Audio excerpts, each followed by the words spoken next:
Welcome back to the In Between Overs podcast. We're your host of today's play. I'm Taran. Ishan. Don't forget to hit the like button and subscribe to the channel. India just finished off their second T20I against New Zealand. A pretty convincing win by India, albeit New Zealand putting up a pretty solid score in the first innings. There's some changes as well on India's squad in comparison to the first T20. You had Bumrah and Akshar Patel resting, and you had Kuldeep Yadav and Harshit Rana coming in. So an interesting sort of combination there. But India was able to get the win. Some interesting performances as well, but a lot to unwrap. It seems like we're getting to that stage in T20 cricket, especially on these pitches, where 200 is not safe anymore. There was a time where 200 was a pretty safe target. 7, 8, 9 times out of 10, the team scoring 200 wins the game. But you're seeing more and more in the last year or two where a score just above 200 is not enough. You got to score 250 now to sort of almost guarantee a win. Yeah, if you break it down a little bit, mathematically it's around 10 runs per over. A 10 runs per over average throughout the game, look back maybe 3 years ago, that would have been exceptional. A team would have had, they would have batted out of their socks. But right to your point now, 10 average is no, we can, that's achievable if they have a good power play. So it's really interesting how the game has developed, but it seems like India's squad is ready for that challenge. Yeah, and I think grounds and environments has something to do with it too. You see some of the grounds that India plays on, especially in India, where the boundaries are so short, where a miss hit goes for six, and so that increases the chances of getting those big targets. I don't see this happening if you play in Australia or New Zealand or even South Africa for that matter, England even, where most of the grounds, the boundaries are large, where a miss hit, you most likely going to get caught. So I feel like it's because of the smaller grounds as well that adds to it. But regardless, let's unpack the game itself. So New Zealand, did they win the toss? They India batted won the first. toss. India won the India toss won and the toss. decided to bowl first. Okay. So they put New Zealand in, so they were ready to chase the target, and New Zealand got off to a good start. I thought that they were going to run away with it in that power play until Harshit Rana comes in and bowls a wicked maiden. Look, I thought maybe we jinxed Arshdeep Singh by hyping him up in his first over brilliance because it seemed like it went for an expensive sort of runs in his first few overs. Seemed like the entire bowling attack was a little under attack by the New Zealand bowlers. But to your point, India has those bowlers. Sorry, India has the ability to put up new bowlers against squads. So having Harshit Rana coming in as a change is actually a really blessing for India because you know how skillful he is. And to your point, he bowls in one of the, you can get better from a bowling perspective, a wicked maiden. But that really did sort of create the first little chisel in New Zealand's armor. New Zealand threatened the entire time where it looked like they were going to get away with a big partnership, but every single time they were threatening, India were able to hit back with wickets. And I think that's what stalled New Zealand. It's funny to say this, but I think New Zealand were, well, actually, let me backtrack.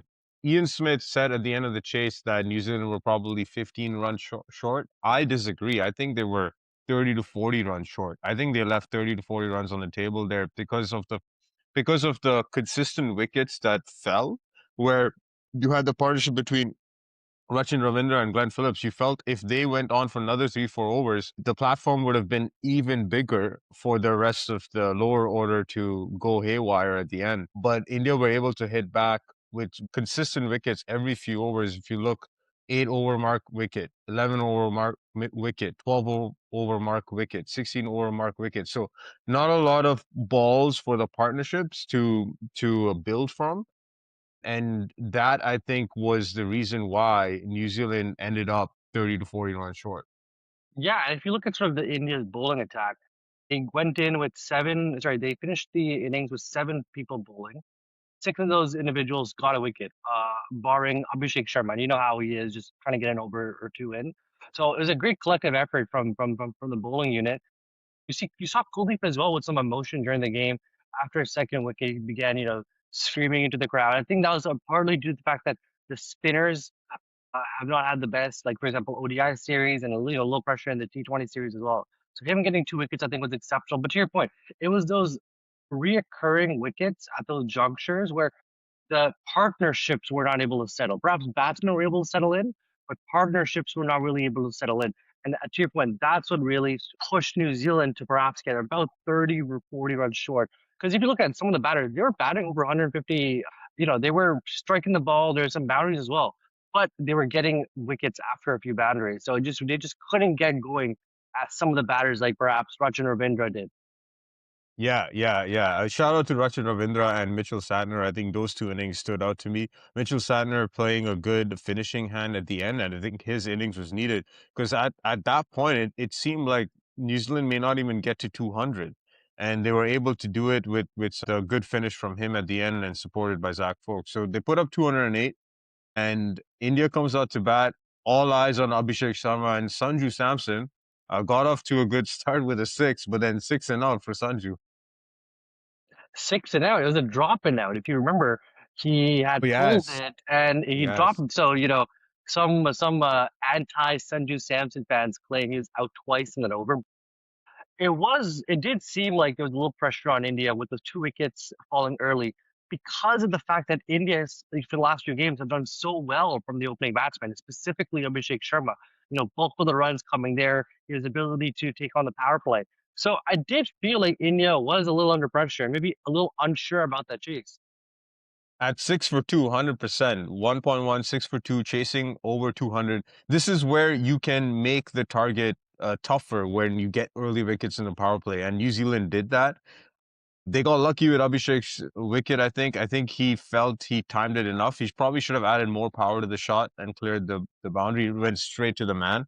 But anyways, out comes Ishan Kishan and a still under pressure Sky, and they play 120. They put up a 122 run partnership. We'll talk about Sky, but we have to talk about Ishan Kishan. Comes back into the team on the back of amazing form in the Mushtaq Ali a T20 tournament in India, and he comes out with a bang, 76, 32 balls, 11 fours, 4 sixes. Some of the shots were insane.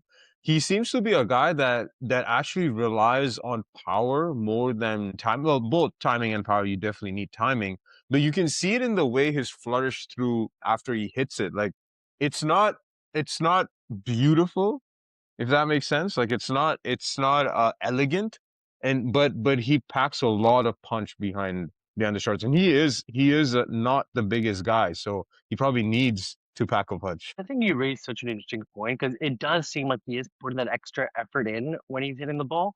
But one thing that I would add is we should not discredit the fact that I think there's an argument that he's actually a very smart and skillful player as well because of the fact that he scored 11 fours. So he's able to get those boundaries without too much of an aerial risk that, Mm. a lot of other slog sweepers or people who, rely a little bit more on power, they would usually just go for sixes, right? As we've seen in international cricket. But he's able to get those boundaries. He's able to get those, that 200 plus strike rate by hitting fours. And I think that was a really interesting part to see because he was cutting the ball very well, pulling it with control as well. So he, again, as you mentioned, it seemed like he brought his approach and form from domestic cricket to the T20 squad. And usually, people coming into the squad, they'll be a little more temperamental with their play. They'll be a little more selective with their shots. But it was nice to see that Ishan Kishan just played his true game. And it did seem like, you mentioned earlier, Ishan and Scott, it seemed like it was the OG Mumbai Indians squad from like 2016. Now I feel there's pressure back on Sanju Samson, who's had two failures.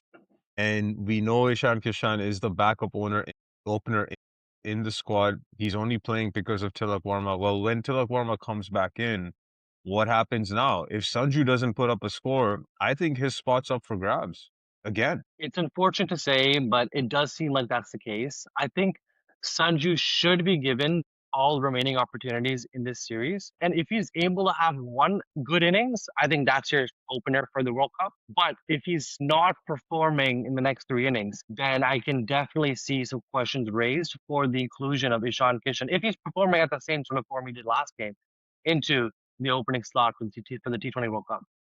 Such is the nature of this Indian team, right? With the amount of talent there, you have to perform. I mean, if you're not performing 2, 3, 4, 5 games, you're pretty much on the chopping block, and it's good and a bad thing. I think it's not such a great thing for the player because they have to always perform and they're always under pressure. It's a good thing for Indian cricket, showing the depth that, players can just come in and we can switch out players. We have such a big pool of players to choose from, and anyone can come in and score runs, which is great. But it'll be interesting to see how India handles Sanju if he doesn't put up a score and if Ishan Kishan continues to dominate. Yeah, no, exactly that. Now, as you mentioned earlier, Sky, what a performance by Mr. 360. He is back, baby. Mr. 360 is back. We saw all the shots. Now, I will say there was luck, and you need luck as a batter because there were a couple of those flick pulls, his trademark flicks, where there was one that got pushed over the rope again, and then another one just missed the fielder. He still has to watch out for that. I don't know because it's a very instinctive shot when you see him play it, right? And it's one of those shots where it is difficult to add more power to it. I feel he gets too much elevation on it. And again, I'm talking sitting here on in my couch in Toronto, right? But like I've I understand the trajectories of the ball and hitting it, and I feel like because of that angle, it's hard to add more power to it to get distance. So you have to rely on the speed of the bowler, right? And so I feel like against the faster bowlers, it's easier for him to play that shot. Like someone like a Mitchell Stark, anyone above 135, 140. But it's those medium pacers where I feel he can get into trouble because he's not able to use the same amount of pace and he needs to add more power, which is hard to do when you play that shot. But it was good to see it worked out for him in this game, but he could have easily gotten out for under 50 again. But that's cricket, right? You live by the sword, die by the sword, and you ride the luck when it's with you. And it seems like it's starting to turn for him. So I'm happy that he's able to put up some runs. Yeah, and you raised such a good point about that flick shot because to your point, it is all about timing from his side. So he just has to time it perfectly. But to your point, with those sub 140 bowlers, it gets a little tough. So I definitely see that being a um a risk when in his gameplay. But it was sort of nice to see, why he was called a Mr. 360 come to fruition. I would say in the last year or so, he just hasn't had that T20 career as he had before. So it was actually very good timing as well. Just before the World Cup, that it looks like he's getting form. Again, last game, the game before this one, he had scored like a decent like 20-ish, but having a 80 plus score with a strike rate over 200, that's a sky gold. And it just goes to show that the Indian team has basically in the like, top five batsmen have the ability to have game changers, and you need that in the Indian squad. And so, yeah, having him in form is just a great plus to have for Team India in the World Cup. In the end, it seemed like a walk in the park type of chase. India were able to chase it in 15 overs. New Zealand just couldn't put together any partnerships with the ball, couldn't get a string of balls together in terms of dot balls, couldn't add any pressure from that standpoint. And the bowling just lacked someone who can add an X factor. And you saw that in New Zealand where none of the bowlers were able to do anything really. And I want to point out Zach Folks. He's looked a little toothless. I called him International Twos. Shout out to the Great Cricketer podcast. That's where I got that from. But he doesn't seem to have the variations or something's missing from his bowling where India is able to pick him pretty easily. He got carded not only by Ishan Kishan but Surya took him out as well. And it was his overs that gave the momentum to both Ishan Kishan and Sky to get into their innings where they were able to just tee off of him. Yeah, you raised such a good point there because I think Indian batsmen were targeting him, albeit a combination of his toothless bowling, but it just seemed like he was under pressure because he had a bunch of wides, he had a couple of four byes, he had a couple of no balls I think he throughout hit the his over. wicket. Yeah. Yes, yeah. So it just seemed like he wasn't in the right rhythm because sometimes Hmm. ballers need that right rhythm. You'd hope it Yeah. was that because, to your point, it did not seem like an international level performance just by the mistakes he was making. Didn't seem like he had the right line and left throughout the game, and again, didn't bowl his full quota of 4 overs, 3 overs for over 65 runs, unheard of. Definitely hope in his career this is a exception to your point, his overs is where Sky and Ishan Kishan in particular took him to the cleaners. We saw Matt Henry back. That's a Yeah, plus for New Zealand. So hopefully he gets his rhythm going and he does something for them in the next few games. Surprised to see no Kyle Jamieson. I'm thinking he yes. got injured. I'm thinking he got injured, but I don't know. Otherwise, the lineup, the bowling lineup would look good with Matt Henry, Jacob Duffy, and Kyle Jamieson in that attack. That looks like a pretty serious fast bowling attack, and then add the spinners to it. So we could see a better performance from New Zealand. I think we will in the next game, especially if Kyle Jamieson comes back. Yeah, you know, as we talked earlier, you can never write off New Zealand. They just have the combination and players to get, you know, the job done. Just very quickly, quick shout out to Shivam Dubé as well. You know, I think you talk about the big performance as well, but his 30th off 18 over 200 strike rate. Shivam Dubé is just one of those players who's just consistent, and you love seeing that. I just really wanted to give a quick shout out to Shivam Dubé. Yeah, phenomenal performance by India overall with the bat, especially. Some work to do there with the ball, but again, these are the pitches you're playing on roads, highways, call it what you want. And on pitches like this, you just have to figure out ways to get batsmen out, and India are doing just enough right now than and New Zealand, and that's all you need in games like these. So let's see how the third T20I goes. Until then, that's stumps.